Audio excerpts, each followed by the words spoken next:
Today I'm very excited to share with you a beautiful story about how you can use your childhood. Do you want to say trauma, or because I can stop the recording, trauma, or do you want to say, Um, I would say trauma because it was, okay, all right. So, your childhood trauma and how you can turn that into a positive thing. And this is really what us as healers is seeing how we can take things that we have had in our lives, reflect upon it, and then use it in a positive way. And this is what Shari Sternberger, who's here with me today, this is what Shari has done. And this is the sign of someone who, through their trauma, they're able to help you through your trauma. And Shari has such beautiful gifts to share with you. Shari has been doing in natural health for a very long time, and she is a touch for health healer. She's an aromatherapist. She has done so many different kinds of healings, and Shari has used sound healing because she has a very special story to tell you about how sound has helped her in her life. And so, Shari, could you explain to me about how this happened, how vibration and sound uh, helped you as a child?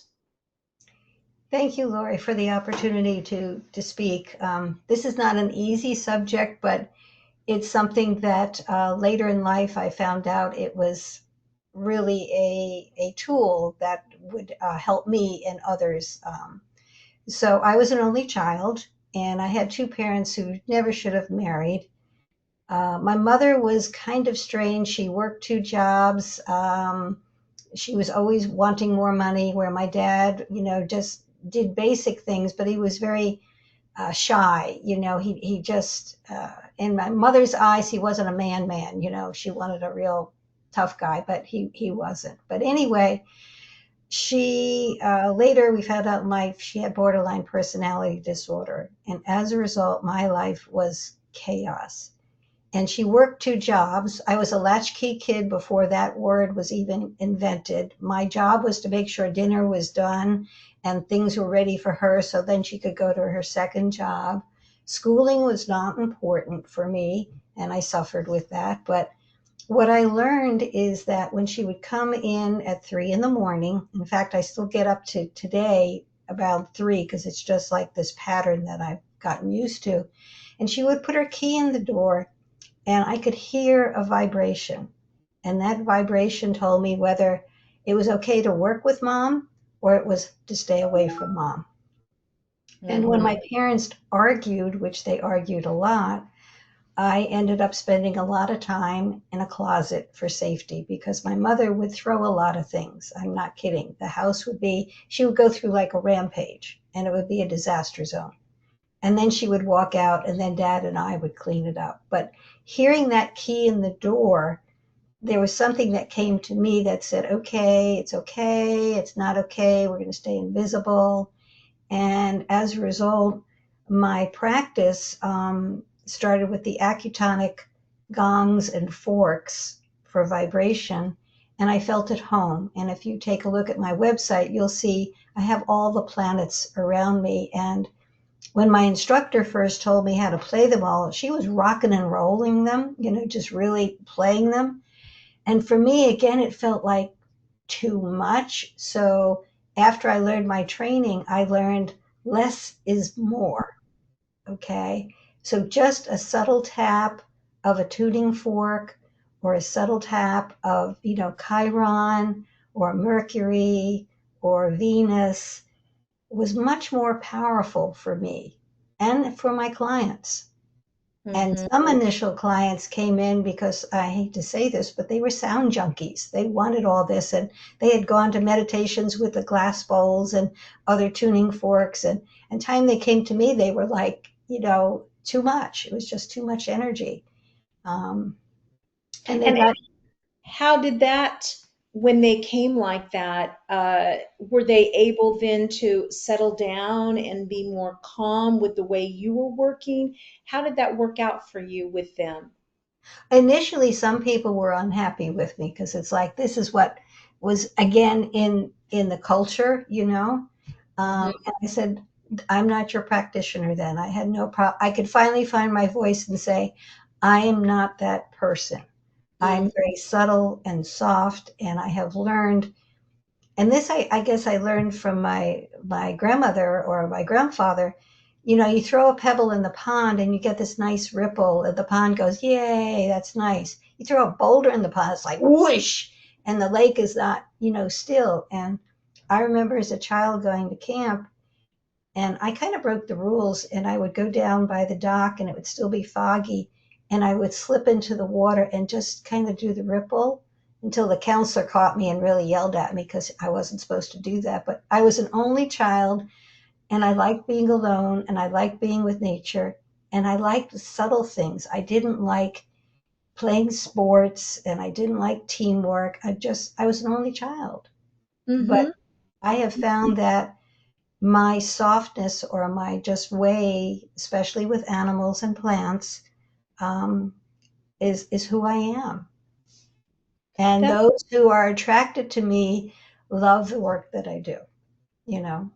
I can understand why. And I think that's too, you talking about the vibration of sound and a very gentle sound and bringing this very slowly into your clients is also the reason that you are so attracted and you use flower essences because of their very gentle vibration on our energy field. Yep. Do you tell us how you use flower essences? I'm going to tell a story about my husband first because I think this is hilarious. But he was a computer person, and when it came to upgrading on the PCs, I'd lose him the whole weekend. He was so intense and grumpy or whatever. I was like, dang, there goes the weekend. And I don't know where I heard about Rescue Remedy, but I was like, I'm going to try it, blind study. So I went up and I said, sweetheart, you want a glass of water? He says, yeah, yeah, I'll take a glass of water. Little did he know that I put some Rescue Remedy in it. Um, is that being kind of deceitful? Yeah. Was it survival for Shari? Yeah. But I came up a little bit later and I said, how are you doing? He says, everything seems to be flowing really nicely. And he's like, what did you do? And I said, well, you always want things scientific. You always want things, to be studied. I put Rescue Remedy in your water and you didn't know it. And look what happened. And he's like, wow. And then he became an advocate. He now has it, at his desk at work when he used to work. He carries it with him in the car. He's always like, now let me tell you about Rescue Remedy. So he could be a salesman for Bach. But That's fantastic. but That's seriously, we have it. And one of the areas that I expanded with it is my koi fish. When we transition from summer to winter, they're getting flower essences. I have a lot of orchids. I'm an orchid person. I use them in my flowers. I use them in cooking. Um, and another survival mode is when Wayne's parents used to come up and Wayne's mom used to just make everything uncomfortable.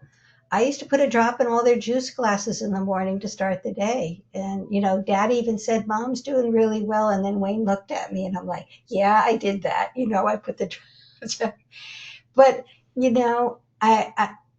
I think Dad finally said to me, "Well, Mom's doing better." And I said, "I gave you a bottle when I was down in Florida when Mom had all her health issues." He said, "But I didn't believe it would work." So sometimes, you just have to let go and trust. But yeah, the flower essences always come out for stuff. they sure do. And I remember you talking to me about how you really like walnut. Yeah, yeah. And it's funny. I am severely allergic to walnut. Okay. If you put a walnut in my hand, it totally streaks. Okay. And I go anaphylactic really quickly, you know. Mm, But something about the walnut, just, in researching it, it helps things stay grounded during times of change.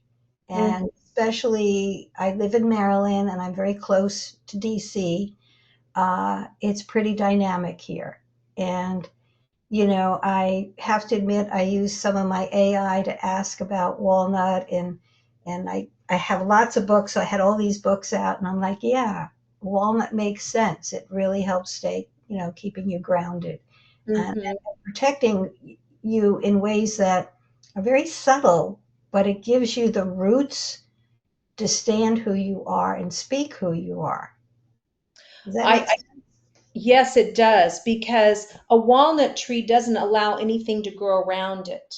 Oh, interesting. Okay.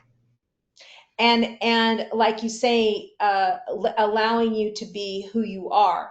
So it stands there grounded, and the walnut tree is who it is, and it doesn't allow other things to grow underneath it, you know?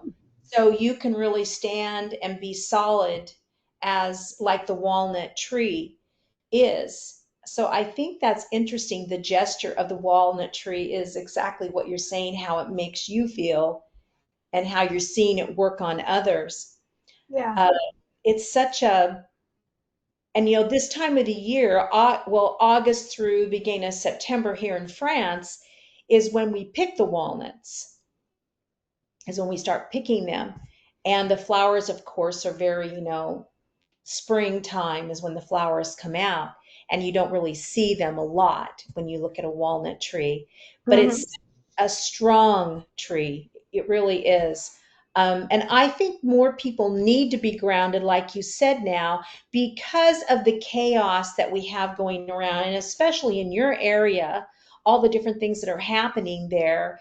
Uh, People really need to be able to stand their ground, be Yeah. strong, and also then see how can I, maybe I have to transform, maybe I have to change something somehow.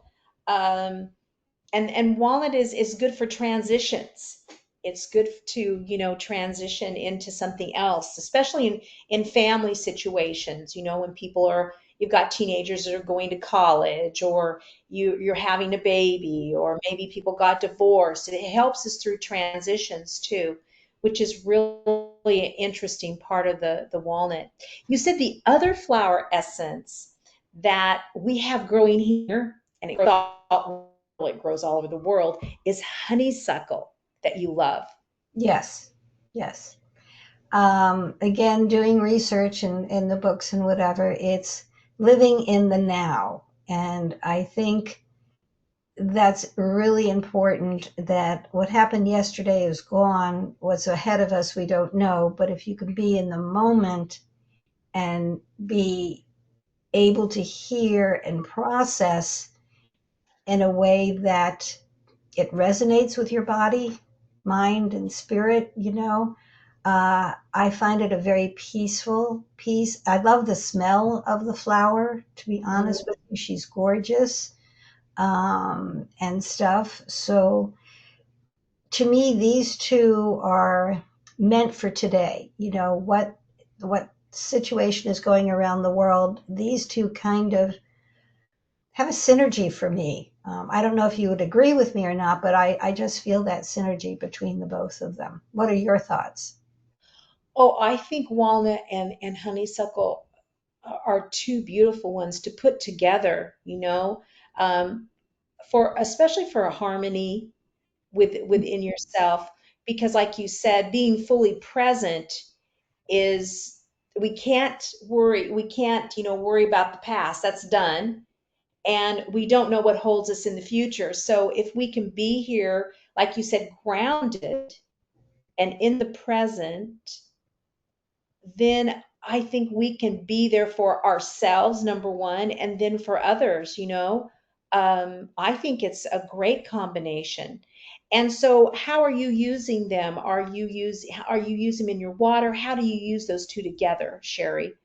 The simple way is the old-fashioned way you taught us, a nice, appropriate glass of water. Water is important, so make sure your water source is a good one. We're very blessed. We have well water here, so we have the well water. But just one or two drops in a small glass of water. You don't need a whole lot.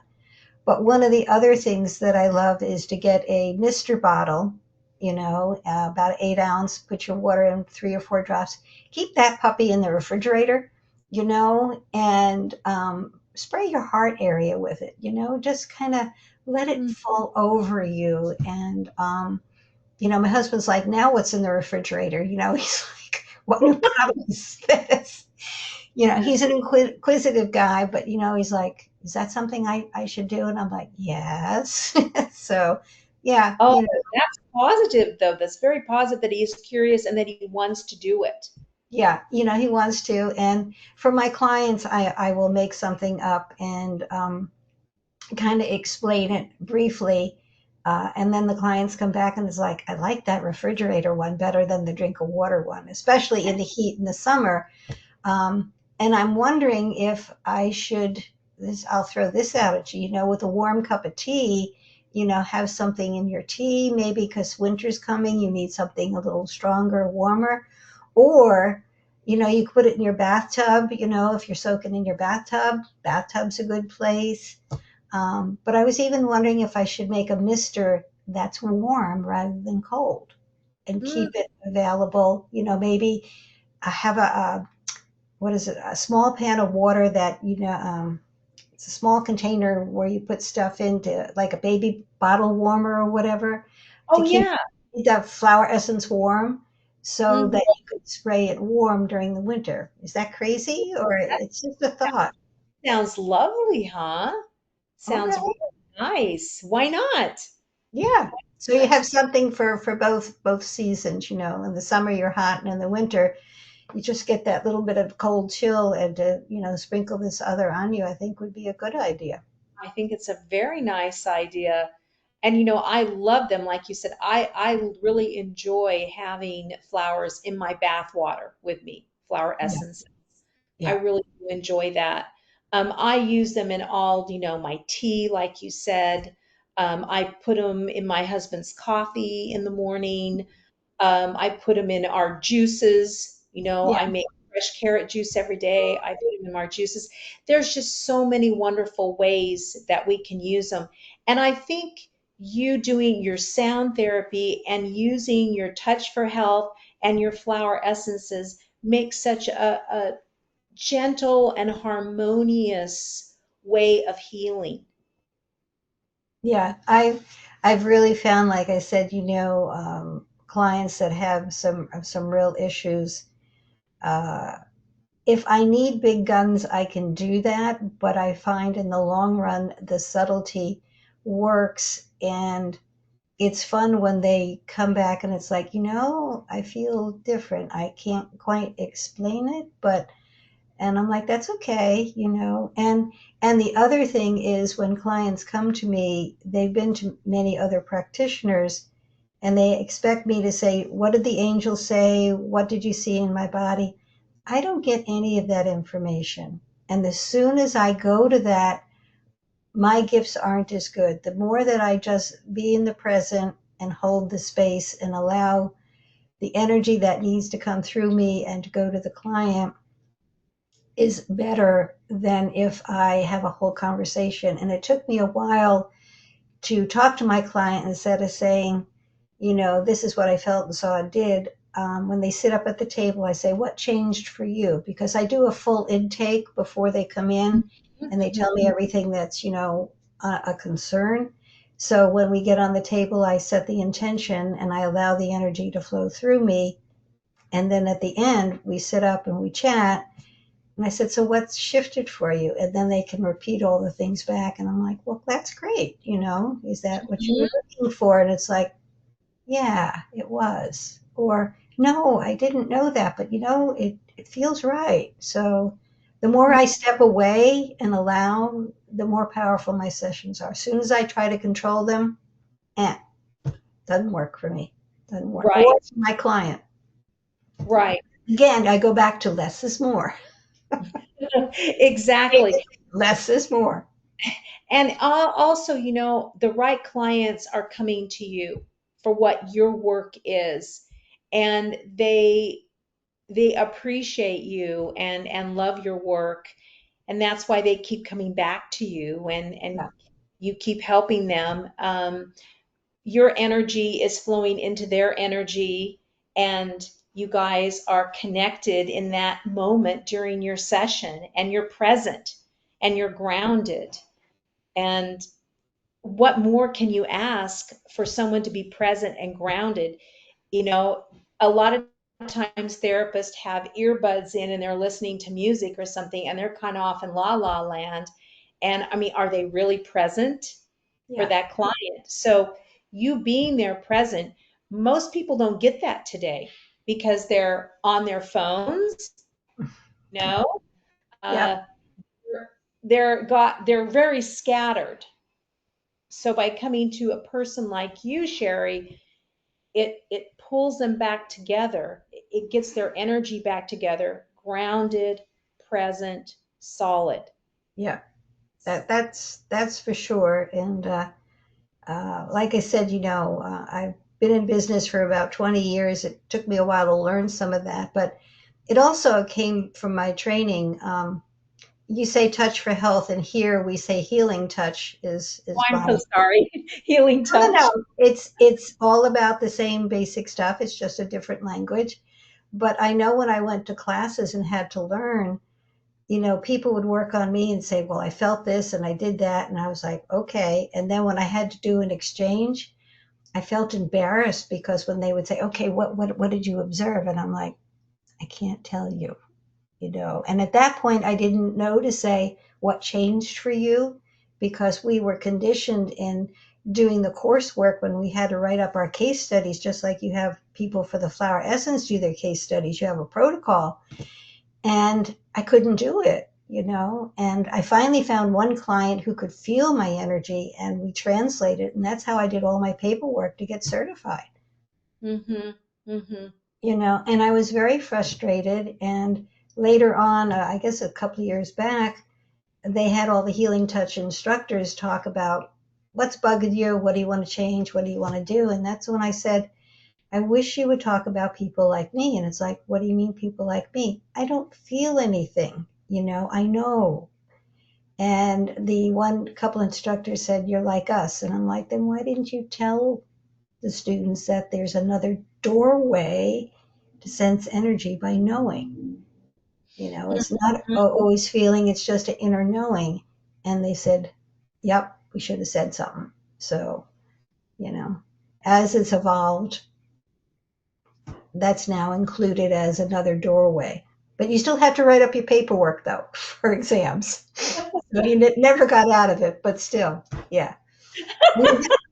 And you have to recertify every 5 years. And fill out stuff. And to be honest, that's where your courses have come in so well because now I can say I've done this, and how I've added and grown because they keep wanting us to do, and all the wisdom that you have had that you share with us. In fact, I'm kind of looking forward to that reflexology piece. I didn't check off the box, but the feet are a doorway. You're on them all the time. They've got a lot of wisdom in them. Let's see what we can do to help the feet, help the body. So, Exactly. Exactly. Yes. so Well, I think that you're really telling other practitioners there's another way, and yeah, that we don't all fit into a box of being a certain way. None of us do. yeah, It's like school or anything. We're all individuals and we all have our individual gifts. And by you saying this, I hope people who will watch this interview will then realize that it's okay for them to feel the way they feel internally and how they do things. And it's okay. yeah. Yeah, I mean, if we were all alike, it would be kind of boring, but that's just my opinion. But I love, working with other people, and I see acupuncture once a week because if I don't keep my system flowing correctly, I can't help others. Hmm. But yeah, and it's funny that Wayne now does something called Mayan light language, and I'm going to ask him, and I'll see if he'll do this. But he has a Mayan light language first aid kit, okay, for Mm, when things happen. And he's taught the class a couple of times, and he doesn't charge anything for it. He just wants to have people to have tools to deal with what happens in the moment. And mm, if he says yes, I'll let you know for sure. And he'll hold another class. But those who have come to it, the Mayan light language is a beautiful language, and there are shapes and colors that are installed in both of us that we can emanate to help situations as they come on the fly. So mm, nice. it's for my engineer husband, it's interesting to see how well he's written it, done it. He writes grids for people. I did some grid work for you when you needed some help, so it's Hmm. another tool, an ancient tool that has a lot of wisdom. And Yes, yes. And all these tools that you're using are so gentle mhm, and vibrational, and yep, it's what people need now. The world is harsh. So we need gentleness, softness, you know, and to know that we have our answers within ourselves and we can go to people that can help us find those answers, yep. like you, Sherry. And so, could you tell me, you have a website, right? Yeah, it's wellnessbysherry.com. It needs a little update, but I think you can get a flavor for what I do and things like that. Great. And we'll put that below in the comments below. We'll put that in there. And if any of you guys have questions for Sherry, just put them in our comments below and let us know, and we'll ask Sherry those questions, and then we can always have another interview with those questions and get back to you with those. And I want to thank you so much, Sherry, for being here with me today. I really appreciate it. And you guys make sure that you subscribe to this YouTube channel and don't forget your essentials. Use your common sense. Au revoir. And thank you, Sherry. Thank you for the opportunity. Bless you.